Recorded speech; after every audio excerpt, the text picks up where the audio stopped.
Greetings, fellow humans. I am Hugh. And I am Man. And together we are definitely not two kobolds in a trench coat.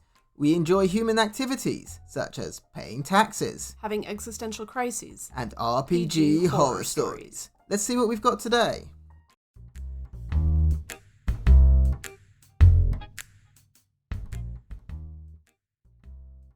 Today, we have an anime Discord server that immediately went too far, a player who offers to have their wife do favors for the group, and a classic tale of a lawful stupid paladin. Anime TTRPG Discord server gave me terrible vibes by Reddit user Jowling. I've been looking for a Discord server running a system built for the anime Jujutsu Kaisen for a little over a year now, and this occurred on one of those servers. The server's rules were fairly standard in terms of banning things like ERP, bigotry, etc. So when they started a giveaway for being Sukuna's vessel, I joined prior to even finishing my original character.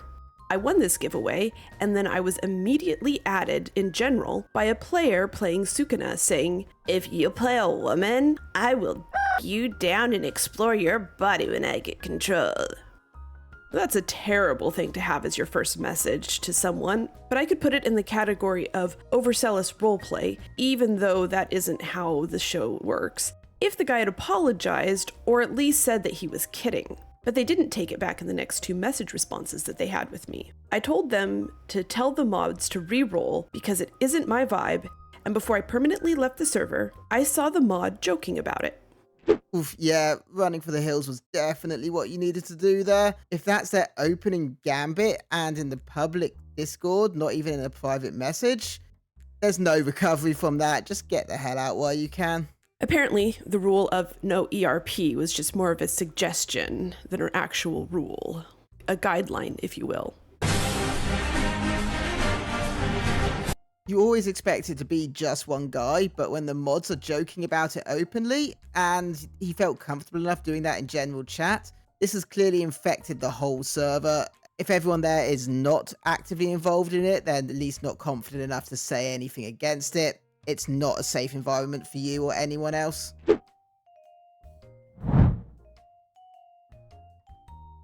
Player offers to have his wife do favors in the middle of the game by Reddit user Uzumaki420. A while back, I, male, reconnected with an old work buddy, female, fighter, and we started doing game night with her husband, male ranger, and other friend, male warlock. We decided to take up D&D after discussing it and finding that we were all very enthusiastic about the idea.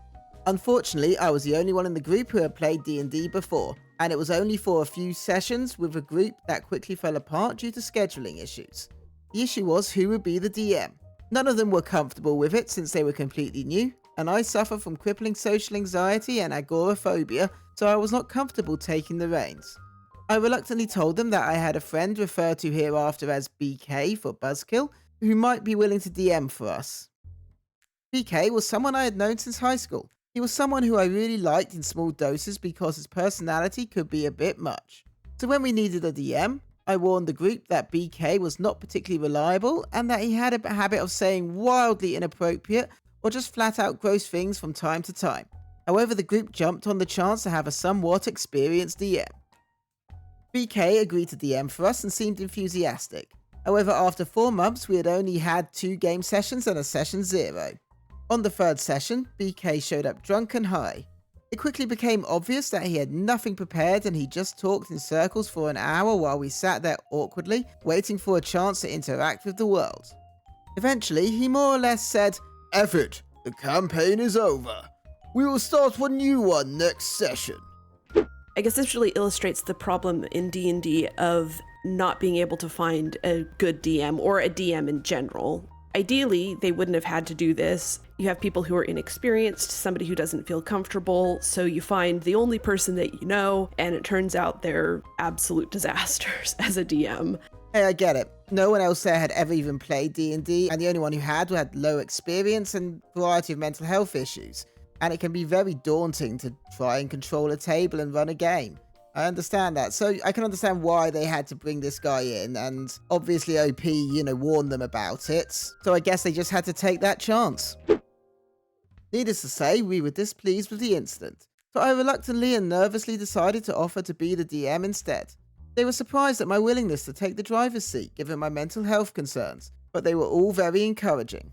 So I talked to BK and told him I had decided to try being DM, choosing not to say that it was because of the way he ran the table. He still wanted to be a player, and we all thought it would be okay since we could do sessions without him if he didn't show up. So for my first campaign, I ran Dragons of Stormwreck Isle and it went surprisingly well. As it turns out, I have a knack for DMing. BK took part in the sessions here and there as we moved on to Dragon of Icespire Peak. He occasionally went on drunken rants about he and his wife being swingers, but we chose to ignore these comments. At one point he started making inappropriate comments to Fighter in front of her husband no less. Fortunately, Fighter is military IRL and she shut him up with a look that would make even the bravest of men run for their lives. Later the next day I texted Fighter to ask if she would like me to tell BK not to come back. She was appreciative but chose to forgive, saying that she had done worse things while drunk. Anyway, BK was only showing up to about 1 in every 3 sessions. So hopefully he would just stop showing up altogether and we could avoid confrontation. 2 things. First, really well done OP for just stepping up and doing this. I know it's a difficult situation that you had to push yourself in, but I really admire that you could do that. Second of all, oh my god, I just love how that backfired on BK. He picked on the one chick that was gonna just shut him down. And she was also way more forgiving than I would have been. Honestly, you got to start to wonder where he thought that was a good idea. To do that not just in front of her husband, but honestly, she's the one he should definitely be more concerned about there. So fast forward to BK's last session. Over the course of the session, he was getting progressively more drunk. I swear to God, this next part came completely out of the blue. BK pulled out a crack pipe and started asking who wanted to join him. I'm usually a very passive person, but I shut that down straight away and told him very sternly that he was not going to smoke crack in my apartment. I knew he had taken a lot of pills in his college years, but I was unaware he had started on crack. He looked a little embarrassed and put the pipe away. Not even 5 minutes later, BK once again interrupts combat. And again, out of the blue says, "If you guys want to make this really fun, I can call my wife over to play Hungry Hungry Hippos under the table for us." We all sat in stunned silence for a minute. Finally, Warlock speaks up and says, "I have a better idea. All in favour of BK going home now." Immediately, all of our hands shot into the air. BK looked at us like we were being unreasonable and said, "Fine. If you all don't want to have a good time, I was just trying to spice the game up a little." To my relief, he packed up his things and left on the spot. I have not talked to him since. We all breathed a sigh of relief and collectively agreed that we probably should have done that sooner. I still feel bad that I was the one who essentially brought him into the group in the first place. However, the rest of the group reminded me that I had warned them about him before I invited him, so no harm done. Several months later, our group is still going strong and I am still running sessions for the group.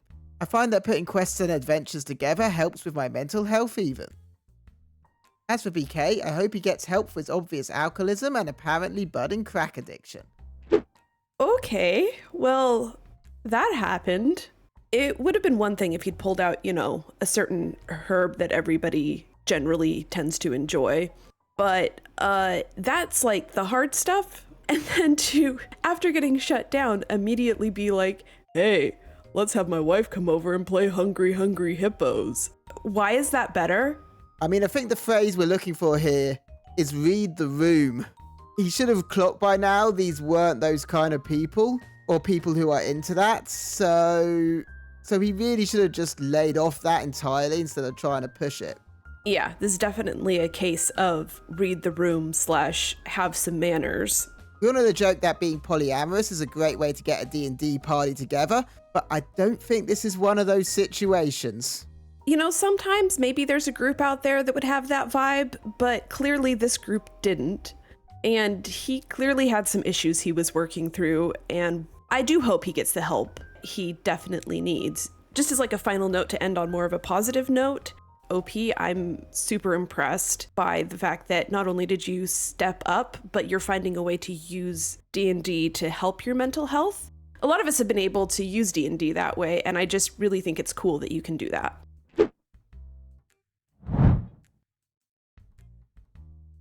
The Paladin of Waterdeep, by Reddit user Dead Spaceman in Space. Small context, this story takes place in the Waterdeep Dragon Heist module, and it happened 1 or 2 years ago at this point, so the details are a bit fuzzy. I joined this D&D game with a recommendation of an old DM. The DM of WDH was a first-time DM. I had no issue with this since I wasn't really playing anything super complex, a Dragonborn barbarian. There are about 6 of us in total. Rogue, Paladin, myself, Sorcerer, and Cleric in the campaign. The only real important person is the Paladin. Everything started out fine. We met Volo, got our quest, blah blah blah. Total normal session 1. Paladin came over a bit overzealous on the moral side of things, which most of us shrugged off as him getting immersed in the character. We get into a scrape with some Kenku, and since I was frontlining, I got hit by an unfortunate double crit and got knocked down. We managed to slay one of them that was carrying the bag of loot, and after getting rezzed with the rogue, who also got a nasty crit, all of us except the paladin wanted to see what was in the bag, to which the paladin boldly shouts, "I snatch up the bag and hold it close. We are going to turn it into the guards. It is the right thing to do." The rest of the party was pretty tiffed about this since the DM hurried the plot along by bringing in a set of guards and seized the bag without anyone getting a say. Cut to the latter half of the session, we are in a sewer, fighting goblins or something, I can't quite remember, that are shooting at us from kill holes in the wall. The paladin, as half the party is hurt and trying to force open the door to escape the arrows, says, "Cease fire in the name of Torm!" Our attackers took no heed and nearly killed the rogue again. This was a recurring issue the next few fights. They would try to force the enemy to surrender mid-fight by just yelling their god's name, no rolls, just shouting a variation of that phrase, then attacking when it failed. Upon exiting the sewers, the session ended. Session 3. We had a 4-hour shopping session for the tavern. I don't remember much since I wasn't included in any part since our sorcerer and rogue did all the wheeling and dealing. I do remember the paladin trying to possibly goad an argument when we stumbled upon 2 gay lovers that ran a blacksmith by asking me, "So, what do you think of the blacksmith's lifestyle?" It was in a snarky tone. To which I replied, "I'm a merc that has seen all walks of life. I do not care how they live so long as it doesn't end with a sword to my throat." This seemed to anger the paladin for some reason, and the DM quickly swapped scenes before they could pitch a fit, and the session was over not long after that exchange. Session 4. We got info from a tavern for a plot hook I was actually excited for, something about stealing a handkerchief. To which the paladin complained about since it was stealing and stealing was wrong. We were sent to the docks. Upon reaching the docks, we found a child about to be beaten by someone, and everyone, except the paladin, wanted to intervene, claiming we needed to get to the docks as soon as possible to get the crime over with. Combat ensued after we confronted the people that had just threatened to murder the small child and drew weapons on us first. Again, they shouted their god's name in an attempt to stop combat as I was about to land a fatal blow on the person who made the threat to the child. Paladin pipes up, "You can't kill that person, it is immoral, and we will be arrested." I was just checked out at this point from being forced to follow their alignment at every turn, and said fine. Turning to the DM, I swing my axe sideways and make a non-lethal damage. Hit, unconscious, the guards show up and drag them away after we explain what happened. Woo, yay, the session ends with us at the docks. I left the campaign after that session due to scheduling issues, since the session started at 9 AM for me, and I just couldn't fit it in with my new job. They were an EU-based D&D group. So what immediately jumps out at me here is that the paladin wanted to carry on finishing the crime instead of helping the small child, despite playing the cliche, extra holy, lawful good paladin. Yeah, that's not how good alignment works. This is lawful stupid, not lawful good. Yeah, that just shows that the paladin was just being difficult more than getting really into the strict lawful good paladin cliche.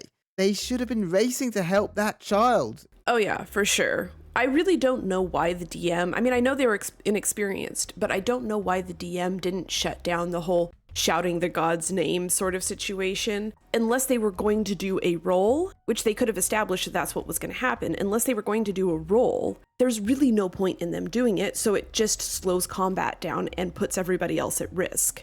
I think this just came down to the more unpleasant aspects of his personality were coming out under the veil of a lawful good paladin. So it did involve him doing a couple of the cliche problem paladin player things. So as you say, lawful stupid. Yeah, this is a case of, this is what happens when the edgy rogue plays a paladin. Well, to be honest, these days, I feel like we encounter more stories of the paladin being the problem than the bard or the rogue like you might expect. Paladins are the new problem players. Hey man. Hey, what? Why do liches and vampires speak in riddles? Why? Because they're cryptic. And with that, we have definitely not been Two kobolds in a trench coat.